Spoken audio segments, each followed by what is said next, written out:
Hello and welcome. We women want में आपका स्वागत है। जैसे कि आप जानते हैं, this is a show for women by women, जहाँ पे हम डिस्कस करते हैं issues that are women relate to, जो एवरीडे लाइफ में करते हैं इश्यूज फॉर, जो आप for the viewer will also identify with. Joining us today is Bollywood की अभिनेत्री दीप्ति नवल। आपका स्वागत है हमारे शो में। Thank you Priya. And actually Deepti ji, this show is very important because we deal with not issue, जैसे कि जो सेलिब्रिटीज सब सोचते हैं ना, सेलिब्रिटीज़ बड़ा हाई फाई इशूज़ होता है, लेकिन सेलिब्रिटीज़ का भी नॉर्मल इश्यूज़ होता है, जो जैसे हम लोगों का होता है, जैसे हमारे व्यूअर्स का होता है नॉर्मल। एंड वो सब आपने, I am very please to see कि आपने जो आपकी नई किताब लिखी है, first of all congratulations.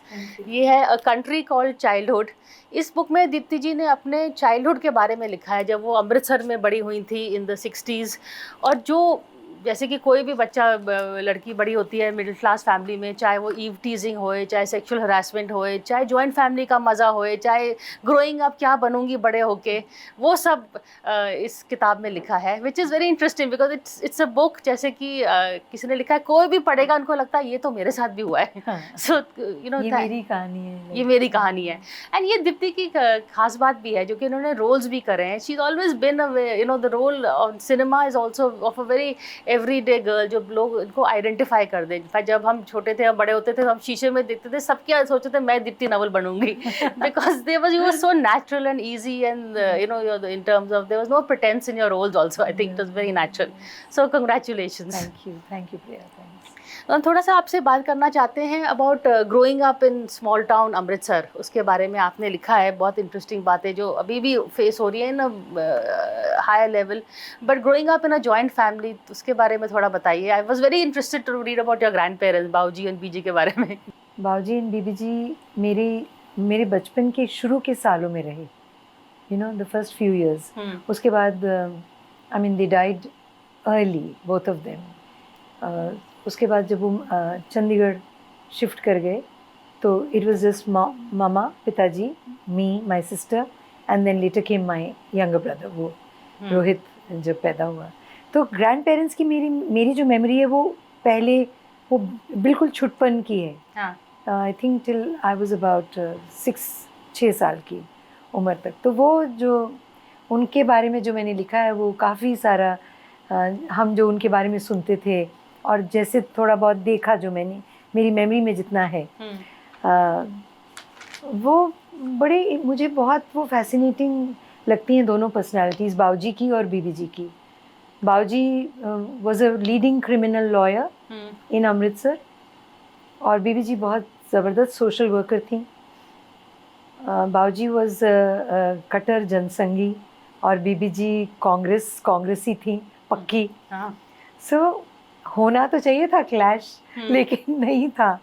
They got along so fabulously well with each other. बातें होती थी उनकी, वो अपने अपने ओपिनियंस डिस्कस करते थे, और कोई दिक्कत नहीं थी उसमें। मतलब आपका ये ओपिनियन है, बट मेरा उल्टा है, but I don't feel like that. And आपने लिखा है दोनों ने एक दूसरे के खिलाफ चुनाव भी लड़ा था, और रोज सुबह कैंपेनिंग करते थे, और शाम को खाना साथ खाते थे और बैठते थे, और सुबह की बातें करते थे। और मेरी मम्मी जो है, उनकी बहू mama, would go to the Gandhi ground, और दोनों टेंट्स में जाके दोनों के लिए वो खाना वाना लेके जाती होंगी। तो लोग उनसे पूछते थे कि मिसेस नवल, आप किसको वोट दे रही हैं? तो वो कहती थी, दोनों को, आई बिलीव इन बोथ।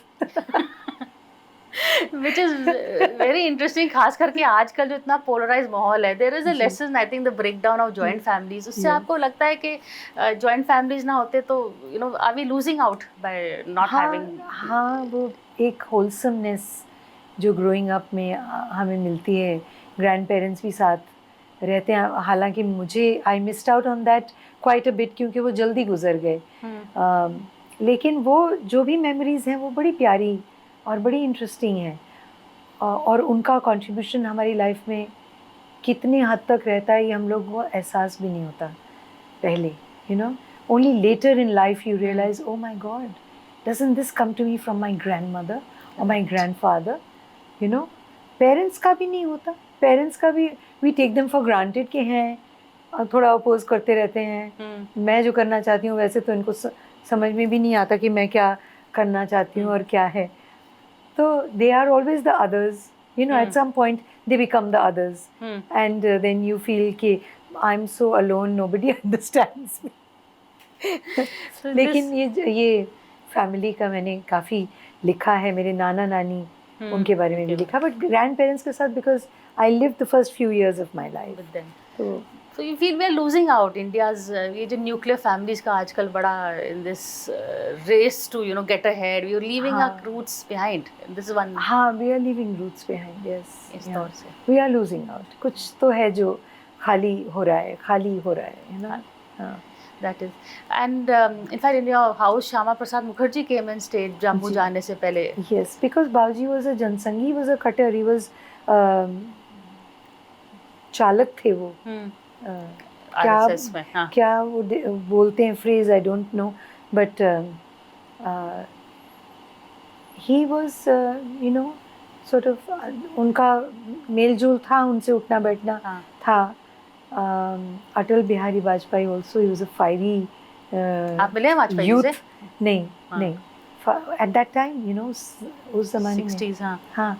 तो these are all the stories that the family जो हमेशा हमें सुनने को मिली, और कि ये आए थे, और जब श्यामा प्रसाद मुखर्जी जब वो अरेस्ट हुए हैं जम्मू में, तो उससे एक रात पहले वो चंद्रावली घर में थे, जो आपका अमृतसर में जो हमारा घर. हाँ, वहाँ पे ये बुक अमृतसर में बेस्ड है, but a lot of emotions and incidents. जैसे मैं सोचती हूँ आप बुक का नाम है country called childhood, but it's actually it's an emotional experience by itself that you know written.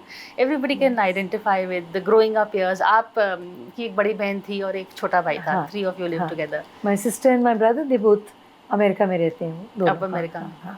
तो थोड़ा सा ग्रोइंग अप इयर्स के बारे में आपने लिखा है in this book also about your school. This is what I like is that you right about sexual little bit के बस में, नॉट बिग थिंग बट छोटा छोटा जो होता है, it doesn't have to be a big thing, but हर रोज जो बस में गुजरती हैं लड़कियां, वो ट्रॉमा होता है. हाँ, कोई भी you know, somebody is trying to grow, you know, trying to touch your body and trying to नज़दीक बस में तो बहुत न्यूसेंस होता है. You have to really watch out के और इस तरह के छोटे लगते हैं इंस्टेंस, क्योंकि आज क्राइम इतना बढ़ गया है औरतों के साथ, कि अब तो क्राइम ही is the only word we can use.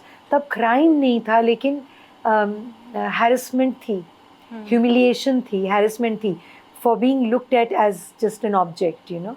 तो वो बहुत डिस्टर्बिंग होता था कि कोई आपको हाथ लगा के चला जाएगा निकलते टाइम, ऐसे ही somebody tries to grab you and you know it was horrible. तो but you all found a very good way to counter it. आप सबने क्या बताइए क्या किया? हाँ, एक लड़की को हमने बोला कि वो तुमको रोज साइकिल पे तंग कर रहा है और लूड रिमार्क्स पास कर रहा है, तो उसको आने दो. स्कूल की वॉल के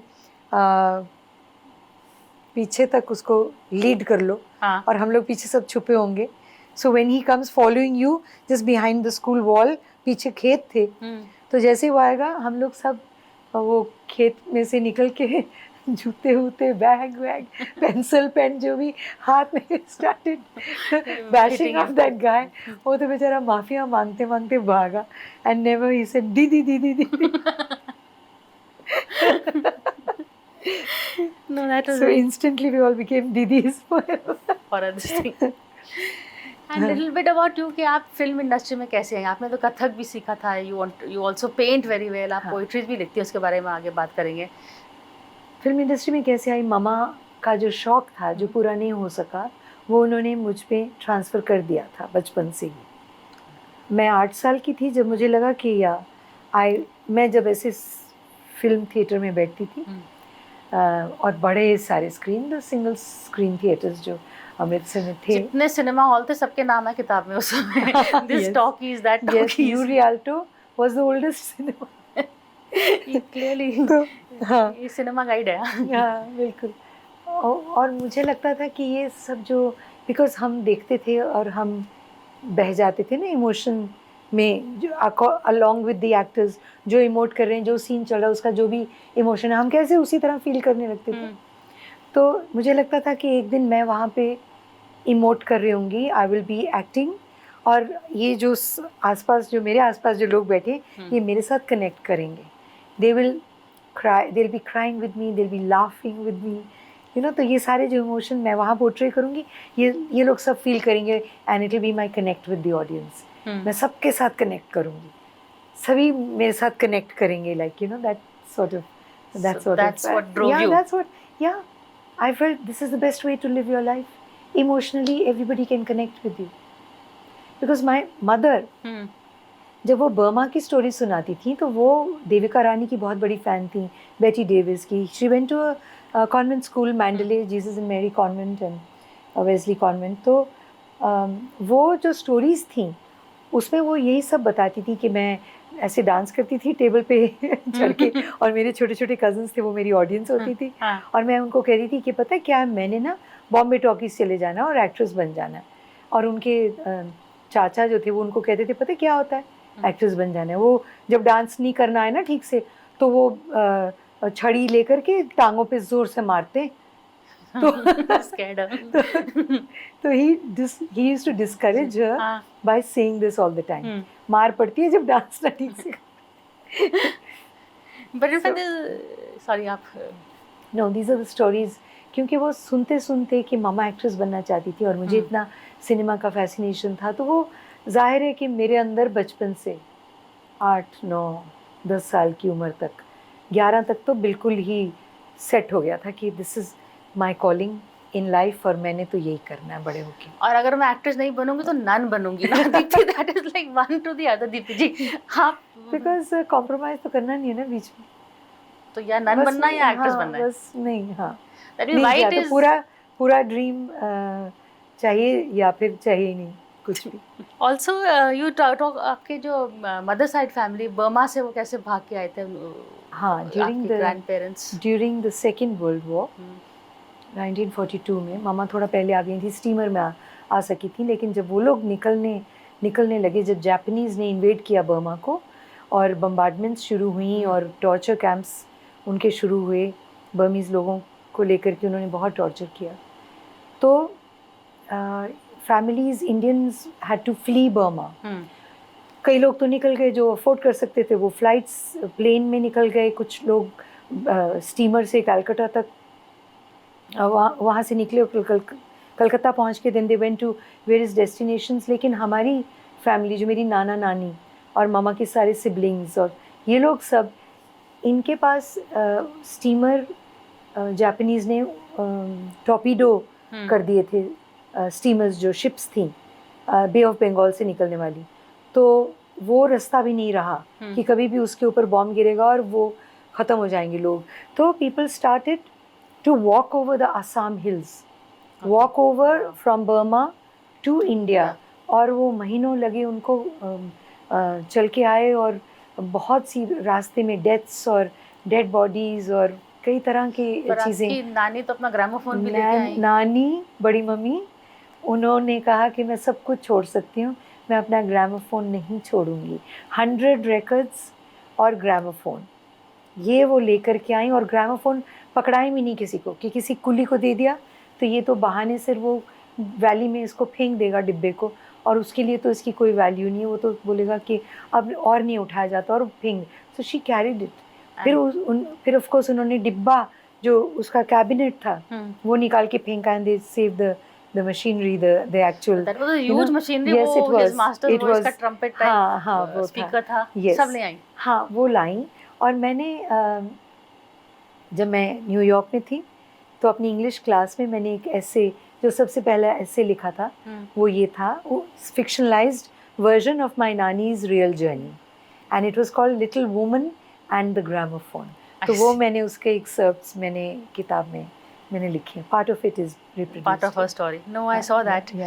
but you know, moving on, आपने जो फिल्म्स करी, जैसे कि यू नो, आपको कहीं बुक में आपने एक फ्रेज बोला था कि little girls, no little girls from good homes do this, go to cinemas on the street, go to cinemas on the street. अब दादी ने डांटना था तो कहा होगा ना, माई सर्दी सेट के सिनेमा तक पहुंची हुई सी, रीजन टॉकी के सामने मिली. तो she had to drive home a point that you can't just walk out of your home and be walking on the street. I was just 4, like, right, you know? लेकिन उन्होंने कहा no, कोई कोई अच्छे घर की लड़कियां सड़क पे सिनेमा में नहीं जाती, इस तरह से कुछ कहा होगा, है ना। तो this is, I remember, no little girls, you know, वो मुझे उनकी डांट जो है वो उंगली उठा के उन्होंने मेरी तरफ ऐसे करके कहा. That is my very first memory, very early memory, you know, earliest memory. उसके बाद वो लिटिल बॉय जो नीचे खड़ा है कटोरा लेके, मम्मा जब दूध बांट रही हैं सबको, तो वो लेके खड़ा है ना, और वो कहता है, मम्मा कहती हैं कि तुम क्यों इतनी देर से आए, दूध तो ख़त्म हो गया. नहीं, मेरी माँ के पास कटोरी नहीं थी. So that stayed. I mean, it just these were my earliest memories. नहीं, because actually a lot of the thing जो आपने लिखा है, everyone goes through, you know, everybody thinks कि वो film stars have this very उनके problem अलग होते हैं, पर आपके प्रॉब्लम जब पढ़ के तो ये सब हमारे साथ भी हुआ है, कुछ ना कुछ से. Yes, मेरा बहुत normal childhood रहा और बहुत joyous रहा, और उसमें despite the fact that there were moments which were of great pathos, you know, और वो दुख भरे लम्हे भी हैं, लेकिन on the whole it was just a splendid time of my life. तो लोग कहते हैं कि भाई आप ये क्यों नहीं आपने ले वहीं पे क्यों ख़त्म कर दिया? You're going to ask me that, right? So is there एक और किताब आने वाली है? हाँ, मतलब लिखूंगी, फिल्म के बारे में भी लिखूंगी, because मुझे I've had the opportunity to work with very interesting and very nice people. आजकल तो लोग सब फिल्मों को थोड़ी गालियाँ देते हैं. उसके बारे में सोशल मीडिया पे तो फिल्म इंडस्ट्री को इतना बुरा भला कहा जाता है. It's not like that at all. हाँ, हर अच्छे बुरे लोग तो हर एक ही फील्ड में है, लेकिन वो मैं जो अच्छे हैं, जो मेरे एक्सपीरियंस में रहे, मैं उनके बारे में भी ज़रूर लिखूँगी. And you worked with the best. I'm going to take a break and come back, और फिर ये conversation जारी रखेंगे, थोड़ा फिल्मों के बारे में, थोड़ा और उनकी पर्सनल लाइफ के बारे में, after a break. Hello and welcome back to we women want. आज हम बातचीत कर रहे हैं दीप्ति नवल से, जिनकी किताब आई है कंट्री कॉल्ड चाइल्डहुड. ये अपने बचपन के बारे में, अमृतसर में जहाँ पे बड़ी हुई हैं उनके बारे में लिखा है. किताब के बारे में तो बात हुई, पर आपका जो आइडेंटिटी बनी थी फिल्म में जाके, मिस चमको के नाम से आपको जाना था, बिकॉज आपने चश्मे बुदूर में एक डिटर्जेंट सेल्स वुमन का किया था, sales girl rather. But that identity of yours रही, आपने काफ़ी फिल्में, you know, Deepti was always the girl next door. नहीं, actually no, fact is a little different from that. ज़्यादा नहीं रही, लेकिन लोग उसी को लेकर के आज तक भी मुझे, हाँ, उसी से याद रखते हैं. नहीं रही. इन साथ I played such a you know, a woman who retaliates against a husband कि तुम अपनी वैल्यू सिस्टम लूज कर बैठे हो, तुम कहाँ चल पड़े हो, तुम तो बहुत कमर्शियल और करप्ट हो चुके हो, तो मुझे नहीं रहना है तुम्हारे साथ, तुम वो आदमी नहीं हो जिससे मैंने शादी की थी. So that was a strong girl. She was very strong. तो ये जो हम कहते रहते हैं ना कि गर्ल नेक्स्ट डोर, हम उसको बहुत ही भोली भाली और ऐसे समझते हैं कि हर लड़की जो हमारे आस पड़ोस में रहती है उसका कोई अपना एक्चुअली कोई ख़ास आइडेंटिटी नहीं है, वो बस ऐसे ही बड़ी स्वीट सी है. और ये गलत है, ये गलत है. और मैं किसी भी ऐसी लड़की को नहीं जानती हूँ जिसका अपना एटलीस्ट एक इंटरनल वर्ल्ड, एक उसकी अपनी अंदर एक उसकी ख्वाहिशें, जिसको वो एकदम स्ट्रांगली, अगर आप इफ़ यू टटोलते हो जब आप उसको, उसमें से कितना कुछ निकलेगा. बट इमेज जो है वो सही नहीं है, वो इमेज गलत है. It doesn't describe the girl next door. जो, हाँ, वो जो भोली और ये वो नॉन, मतलब नथिंग मच रियली, वो, that I don't agree with that. I certainly am not that. Which you proved a lot of, you know, you, as you said, क्या देखिए Panchavati, let's say, now let's just go talk about that a little. हाँ,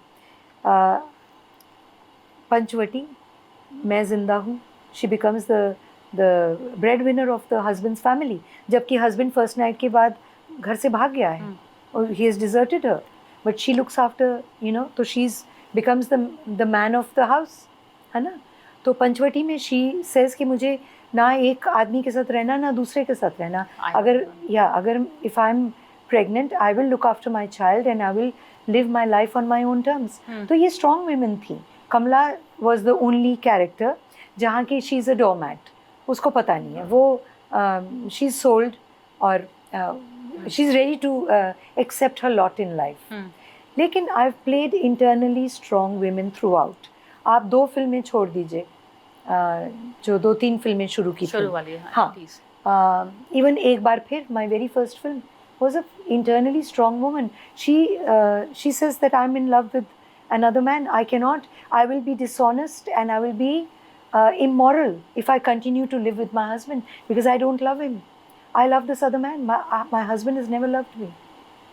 So these are all strong women. Let's re-look at Deepti Naval's career and roles that I have played. है ना? तो वो आप इसको, it's high time we change that. We change that. We stop, saying कि बिल्कुल girl next door, okay I will stop saying that. एक आपकी जो लेटेस्ट रीसेंट फिल्म है गोल्ड फिश, जिसमें आप बहुत dementia you tackle an issue. I play a woman जो कि the early stages of dementia, not very early also, but she is suffering from dementia, और ज़्यादा और वो स्ट्रेंज रिलेशनशिप भी है बेटी के साथ। So it's a very interesting equation कि एक तो माँ बेटी का रिलेशनशिप स्ट्रेंज है, फिर ये भूलती भी है और ये मिक्स कर जाती है कि किस टाइम जोन में रह रही हूँ। तो it's a very very lovely, very lovely film. And I worked with Kalki Koechlin, and we worked, it was wonderful working with her. She's such a lovely actor. She's terrific.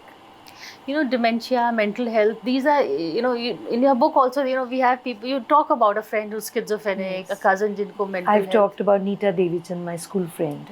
तो वो conditions जो उसकी थी, वो कैसे मुझे धीरे धीरे समझने की मैंने कोशिश की कि क्या है, क्या नहीं, how to deal with her. Of course, at that time, जब हम स्कूल में थे, हमें नहीं समझ आता था कि क्या है, what is this, why is she like that. बाद में ये चीज़ें fall in place करने लगी. But yeah, mental health is something that became a topic of interest for me. Mental health, you also, for a movie or something, you stayed in a mental health home also. I did. जब अनकही जब मुझे role करना था, तो मैं उस time पे मैंने मेंटल हॉस्पिटल को विज़िट किया और बहुत ज़्यादा उसका इम्पैक्ट हुआ, और मुझे मेरे दिमाग में एक सब्जेक्ट बना, जैसे एक आइडिया आया कि अगर कोई एक्ट्रेस पूरा 30 डेज़ शूट, पूरा रोल जो है वो करती है of a mentally disturbed woman, तो उसके अपने एक्ट्रेस के साथ क्या होगा, how would it affect her for playing a role where she is a mentally disturbed woman throughout. मुझे तो 4 घंटे वहाँ जा कर के ये फीलिंग आ रही है कि जैसे मुझे पता नहीं बहुत मार पड़ी हो, और तो अगर मैं पूरा एक रोल करूँगी, एक पूरी फिल्म ऐसे करूँगी, तो क्या, to write that subject I went inside mental hospital में। मैं रही जाके 3-4 दिन के लिए गई थी, लेकिन 20-25 दिन रही, और मैंने काफ़ी स्टडी किया, और उसके बाद फिर पोइट्री में भी वो इमेजेस निकल के आई, और स्क्रिप्ट भी लिखी, लेकिन स्क्रिप्ट बनी नहीं क्योंकि वो डार्क था सब्जेक्ट, तो कोई अपने डार्क सब्जेक्ट पे पैसे नहीं लगाना चाहता। बट यू डिड, आपने एक कविता भी लिखी थी, ब्लैक नाइट, ब्लैक विंड, जो आपने सुशांत सिंह राजपूत की डेथ के बाद बिकॉज प्रिंट करी. You talked about your own depression. I was talking about the night I was fighting my depression like crazy because suicidal thoughts आ रहे थे, और I was going through a very dark phase in my life. तो उस वक्त the world is like a snake pit. Yeah, so let it be. I dare the devil to get the better of me. The devil hasn't got the better of you. No, I won't let that happen. But a bit about what you were going through, because this is COVID के बाद especially ये mental health के बारे में अब लोग बात करना शुरू कर रहे हैं. पहले these were issues that no one talked about. हाँ, it was almost a stigma था, it was a taboo. Family में कोई mentally disturbed है, तो वो तो mention ना किया जाए, पता ना चले किसी को, नहीं तो repercussions हैं उसके, people don't feel comfortable giving their daughter or their son in a family like that कि बच्चे होंगे तो शायद वो भी कहीं mentally ये ना हो. तो इस तरह की चीज़ें मैंने डील की हैं. Yeah. But you think these things people should talk about more? Yes, I mean maybe now I should float my script. शायद अब कोई तैयार हो जाए उस फिल्म को बनाने Our के लिए. world is becoming more aware. Yes, it's more open, yeah. You've done a course in advanced psychology. But थोड़ा सा अगर मैं psychoanalysis करूँ, your book is dedicated to both your parents. Yes. लेकिन आपका ज़्यादा मेरे ख्याल influence आपकी माँ का है. वो होता है ना. But they always say daughters and fathers, but daughters लेकिन and हाँ, mothers. daughters and fathers. See, my father became a friend of mine when I became an adult. I came join films. लेकिन मुझे सबसे बड़ा support system film में join करने के लिए मामा ने अपोज किया था कि अकेली जाएगी इंडिया में, हम लोग अमेरिका बैठे हैं, कैसे होगा. But my father said no, we've given her the education, whatever she knows. She has lived in New York, she's gone to college here, I'm sure she knows. And I told them, I said, I know how to conduct myself. I know, okay, I'm not so stupid like I was when I was 13. You know, I've lived in New York, I've gone through college, and you people have given me the upbringing. तो अब मैं उसको कहाँ छोड़ दूँगी upbringing को, वो तो मेरे साथ ही चलेगी. तो जो भी सिचुएशन आएगी, I will only react according to the way I have been brought up. अलग कैसे हो जाऊंगी मैं उससे. So don't worry, trust yourself. Okay. On that note, thank you so much for talking to us. And Thank you, Priya. as you can see, it's not just Miss Chamko. There is a strong woman of substance that we just had a conversation with, and women like that we would like to promote on our show also. So thank you, Deepti ji, and thank you for sharing such a wonderful book with us. Thank you, Priya. Thank you. Lovely talking to you.